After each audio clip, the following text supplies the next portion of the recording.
Cette histoire se déroule lorsque j'étais dans l'armée de l'air et stationné en Louisiane. Je ne mentionnerai pas le nom de la base, mais je suis sûr que beaucoup de gens sauront de laquelle il s'agit une fois que j'en aurai mentionné certains détails. Elle se déroule quelques années après mon arrivée. Je suis arrivé sur cette base en 2006. À mon arrivée, comme de nombreux autres nouveaux soldats, j'ai été accueilli par de nombreuses histoires d'horreur. L'une d'elles parlait d'un homme portant un haut de forme qui marchait sur un chemin de terre sombre, long et étroit, à la périphérie d'un entrepôt. L'autre, d'un fou qui a été renversé par une voiture de patrouille et s'est enfui dans les bois à proximité. Mais mon histoire est liée à une autre histoire qui m'a été racontée. C'était ma deuxième nuit de service, si je me souviens bien. J'étais affecté avec un aviateur qui était là depuis plusieurs années. Il m'a raconté l'histoire d'une petite fille qui était allée rendre visite à son père pendant la construction de l'entrepôt où nous travaillions, bien avant notre arrivée. L'histoire racontait que la petite fille jouait sur certaines structures pendant que son père travaillait, mais qu'elle était morte en trébuchant du haut de l'édifice. La majeure partie de l'histoire m'était incompréhensible à l'époque, mais, quels que soient les faits, elle me terrifiait. Pour couronner le tout, l'aviateur m'avait emmené à l'endroit même où l'histoire se déroulait. Il coupait le moteur et la musique pendant que nous restions assis là, silencieux. Il m'a fait sursauter à plusieurs reprises, mais rien ne se passait. Maintenant, 3 ans plus tard, j'étais censé travailler à cet endroit précis de la base ce soir-là. N'oubliez pas que je fréquentais cet endroit depuis des années, mais à ce moment-là, l'entrepôt était complètement fermé, à l'exception de quelques zones mineures, ce qui nécessitait des contrôles au volant et des vérifications.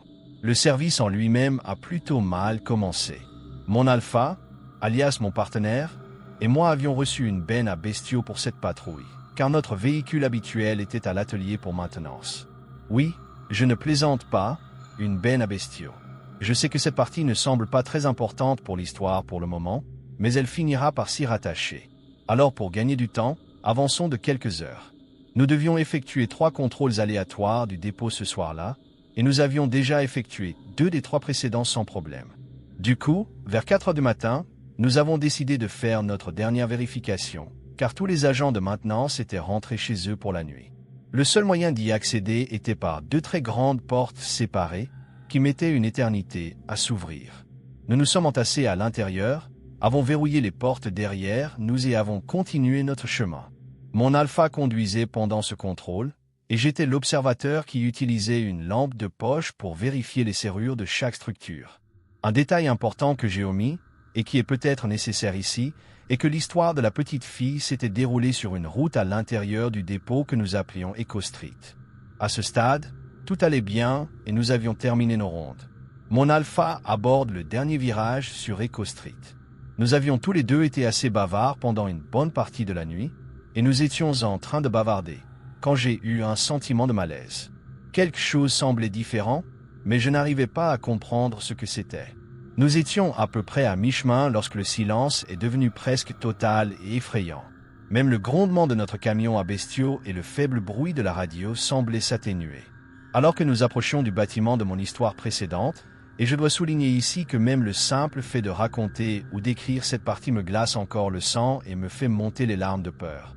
Mais en approchant du bâtiment lui-même, j'ai tourné la tête vers l'extérieur, par la fenêtre opposée, et j'ai entendu de mon oreille gauche un bruit qui m'a presque fait pisser dessus. C'était le son d'une personne qui gémissait de détresse, un peu comme la plainte de la fille de la rancune. Oui, je suis très sérieux, le faible gémissement effrayant commence à résonner dans la cabine du camion entre nous deux, entre le vide sombre du siège du milieu. Je sens mon sang se glacer, et je me tourne rapidement vers mon alpha et lui crie « Mec, arrête tes conneries !» Mon alpha se tourne vers moi, l'air confus. À ce moment-là, il commence à lever le pied de l'accélérateur et me demande « Je vais trop vite ». Je reste silencieux un instant, la main en signe de pause, et j'écoute. J'entends à nouveau le bruit. Mon partenaire m'interrompt et me demande « Qu'est-ce qui ne va pas ?» J'éteins rapidement la musique sans rien dire au début, puis je lui murmure « Tu entends ça ?» Il arrête le camion, confus, et écoute attentivement. Le silence est presque total pendant une seconde ou deux, lorsque nous entendons tous les deux le long gémissement glacial d'une femme. Il résonne dans mes oreilles. On aurait dit que quelqu'un avait du mal à respirer et prenait une grande inspiration tandis qu'on essayait de l'étrangler. Le bruit était plus que terrifiant, et le fait que je ne sois pas le seul à l'entendre ne faisait que rendre l'expérience plus horrible encore. Je me suis surpris à lui reposer ma question initiale, mais il m'interrompt brusquement et dit d'une voix forte et empreinte de peur. « C'est quoi ce bordel ?» Nous avons bêtement attendu de voir si nous l'entendrions à nouveau. Le grondement des portes à l'arrière du camion est facilement audible et reconnaissable. Elles produisent une sorte de cliquetis métallique et le moteur diesel a également ce grondement typique. Mais entre les deux bruits, nous l'avons entendu à nouveau pour la dernière fois, ce gémissement. Il était encore plus fort, mais cette fois, on aurait dit qu'il provenait à la fois de l'intérieur et de l'extérieur du camion, comme si nous étions encerclés par ce qui produisait ce bruit de détresse. Sans un bruit, mon Alfa met le moteur en marche et nous fait sortir de cette rue plus vite que je ne l'ai jamais fait dans aucune autre rue de la base. Il manque de faire un tonneau avec le camion dans un virage, mais cela ne nous dérange pas le moins du monde. Nous étions tous les deux d'accord tacitement. Nous voulions sortir de là au plus vite. Nous sommes arrivés aux deux portes à nouveau, et j'ai sauté du camion aussi vite que possible. Mon Alfa me surveillait tandis que j'ouvrais les deux portes rapidement. Il a sauté au volant, a démarré à toute vitesse et a attendu que je ferme également les deux portes. Une fois cette tâche terminée, nous sommes rapidement retournés à la base et avons demandé à rencontrer notre chef d'escadrille pour lui raconter ce qui s'était passé. Lorsque nous l'avons enfin rencontré, nous nous attendions à ce qu'il pense que nous étions tous les deux des idiots ou que nous avions tout imaginé, vu l'heure avancée de notre service de 12 heures à la fatigue. Mais je me souviens clairement qu'il nous a dit à tous les deux « Je vous crois totalement ». En fait, il m'est arrivé une chose pareille 2 fois, une fois au même endroit et l'autre dans ce bâtiment derrière vous, tandis qu'il désigne notre prison. Encore une fois, je sais que cela peut paraître complètement cliché, avec cette plainte pleine de rancune que nous avions entendue, mais c'est vraiment arrivé et cela me fait encore monter les larmes aux yeux à chaque fois que je le raconte. Je ne suis retourné à cet entrepôt qu'une seule fois par la suite, mais je n'y suis jamais retourné et je n'y suis jamais retourné après la tombée de la nuit. Je n'ai raconté mon histoire à personne, à l'exception de ma femme et de quelques amis proches. Cela s'est passé alors que j'étais en poste comme opérateur radio dans l'armée pendant la guerre du Vietnam, et je ne l'ai pas oublié. J'étais une jeune recrue, fraîchement sortie du lycée, et je ne savais pas grand-chose de la guerre. Je n'avais aucune idée de ce dans quoi je m'embarquais, ni de ce que cela signifiait. Mais ce que je savais, c'est que j'avais un devoir envers mes camarades. Nous sommes arrivés un vendredi soir et avons été embarqués dans de nombreux bus pour être conduits à notre caserne. L'air était très humide et le sol était détrempé à cause d'une tempête qui venait de traverser la région. Je me souviens parfaitement du trajet et de l'odeur d'égout qui y régnait. Ma première nuit s'est déroulée sans incident et dans le calme, mais nous avons tous ressenti la tension ambiante pendant que nos sergents instructeurs nous narguaient avec leurs histoires pendant l'entraînement de base. Je me souviens de la demi-lune juste au-dessus de ma tête, qui perçait sans cesse au-dessus des nuages, et nous étions tous assis à raconter des blagues. J'étais plutôt un technicien et je n'avais pas beaucoup de talent pour l'humour, alors je me contentais d'écouter. Ma tâche consistait à gérer les communications entre mon unité et tous nos autres hommes afin que chacun sache ce qui se passait partout ailleurs. Je portais sur mon dos une boîte, de la taille des appareils radio de l'époque, ainsi qu'une tonne de matériel et de fournitures. J'ai rapidement été affecté à une unité soudée qui venait de perdre son opérateur de communication sur une mine terrestre et je me souviens du premier contact avec l'ennemi. C'était le bruit le plus fort que j'ai jamais entendu. Nous étions dans une zone dense de la jungle et ne pouvions absolument pas voir l'ennemi. Mais nous nous sommes rapidement baissés dès qu'ils ont commencé à tirer sur nous et nous avons ouvert le feu dans leur direction. Le chaos a semblé durer une éternité et nous avons probablement pris le feu au bout de quelques minutes. Nous avons avancé pour nous rapprocher de l'ennemi et sécuriser la zone. Et c'était la première fois que je le voyais de près. Ils étaient là, 3 soldats Vietcong morts, gisant dans une mare de sang. Je n'arrivais pas à croire que je voyais 3 êtres humains qui étaient encore en vie quelques instants plus tôt, des jeunes hommes qui avaient peut-être des frères, des sœurs et des parents. Ils se détendaient probablement juste quelques instants avant notre arrivée, et nous voilà quelques instants plus tard, à contempler leurs corps immobiles. Mais je dois dire que je me sentais justifié, car c'était eux l'ennemi, et ils se seraient plutôt penchés sur nos corps.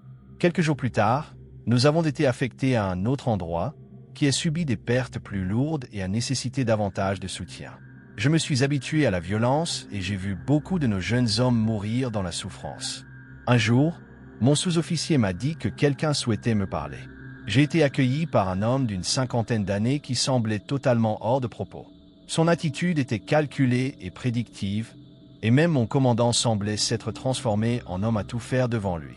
Il s'est présenté comme Frédéric Douglas, un officier du renseignement en poste à proximité, et m'a dit que j'allais lui être affecté comme RTO pour son unité.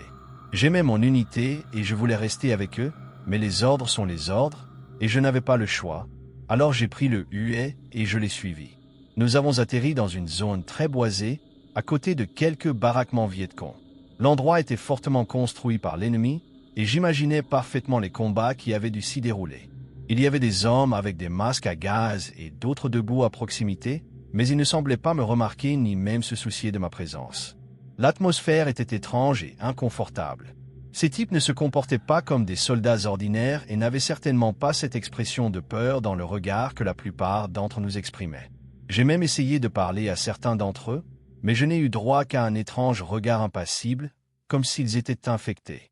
Quoi qu'il en soit, ils l'avaient tous, et cela me mettait très mal à l'aise.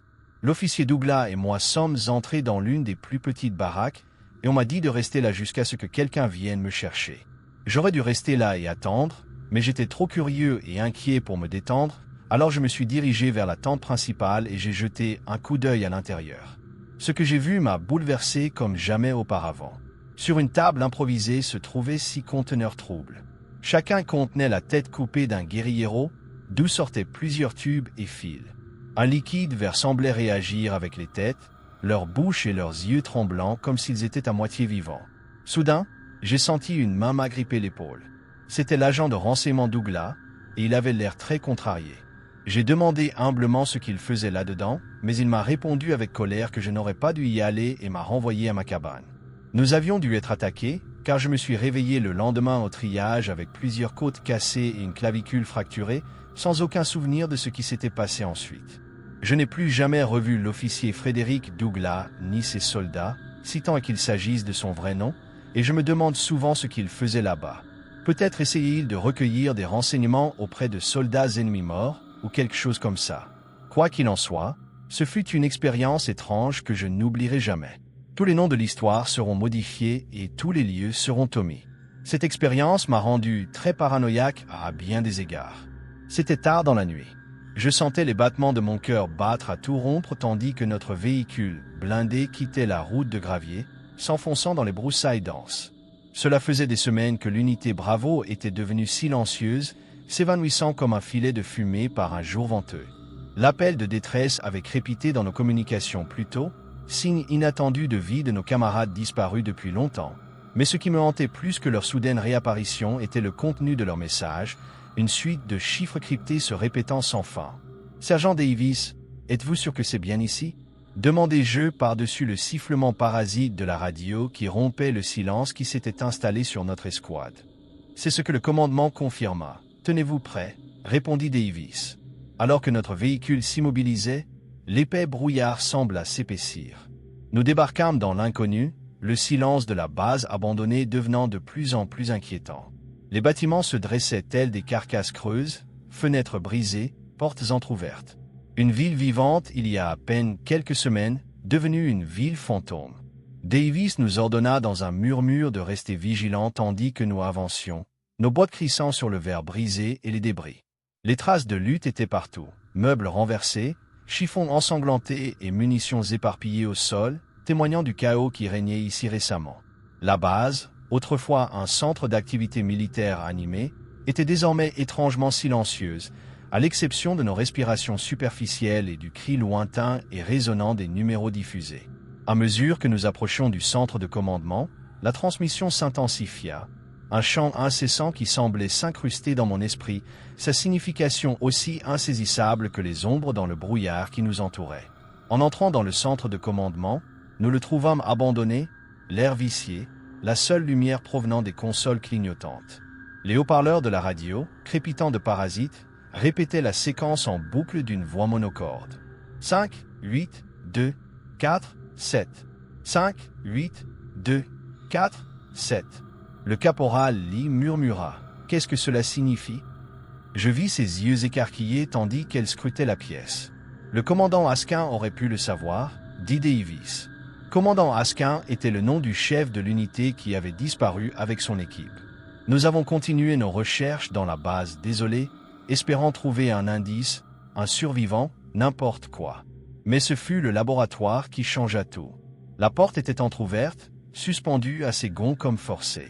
À l'intérieur, l'air était chargé d'une odeur de décomposition et de produits chimiques. Des fioles brisées et du matériel renversé témoignaient d'une activité brusquement interrompue. Et puis, nous les avons vus. Des corps, des membres de l'unité Bravo, ou ce qu'il en restait, étaient affalés sur le sol, le visage crispé par la terreur. C'était un massacre, mais la cause était obscure. Aucune blessure par balle, aucune trace de lutte sur le reste. Puis, Lee désigna un coin de la pièce. Là, au milieu de la pile de notes de recherche et d'expériences abandonnées à la hâte, gisait le corps du commandant Askin. Serré dans sa main raide et sans vie, il tenait un bloc-notes. Le nombre 58 247 griffonné dessus d'une écriture tremblante, suivi d'une phrase unique et glaçante. « Il vient nous chercher ».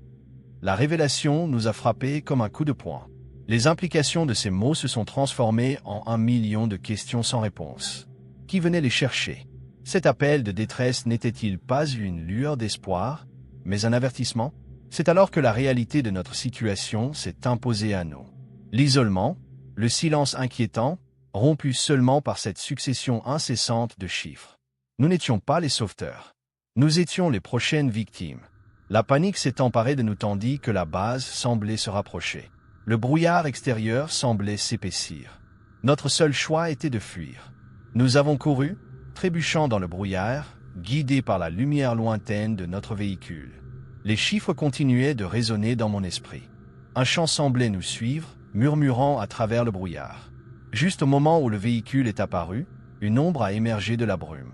Un frisson plus glacial que la mort me parcourut l'échine tandis que l'homme étrange, enveloppé d'ombre, s'avançait vers nous. « Il faut partir maintenant ». Le cri de Davis me ramena à la réalité. L'urgence dans sa voix reflétait une peur primitive en moi. Notre entraînement nous avait préparés à affronter de nombreux types d'ennemis, mais nous n'avions aucune idée de ce à quoi nous avions affaire. Nous nous sommes précipités dans le véhicule. Les mains de Lee tremblaient tandis qu'elle gérait les communications, la peur évidente et la voix tremblante. Ici l'unité Alpha, appelez le commandement. Mayday, Mayday. Nous devons être extraits immédiatement de la zone Bravo. Vous me recevez? Terminé. La radio grésilla. Les chiffres interrompaient son appel à l'aide. 5, 8, 2, 4, 7. Je ne pouvais m'empêcher de penser que ces chiffres avaient une signification dans ce que nous avions découvert. Alors que la base disparaissait au loin, engloutie par le brouillard, la personne qui en émergeait fit de même. Pourtant, la terreur qu'elle inspirait persistait tandis que nous foncions vers un avenir incertain.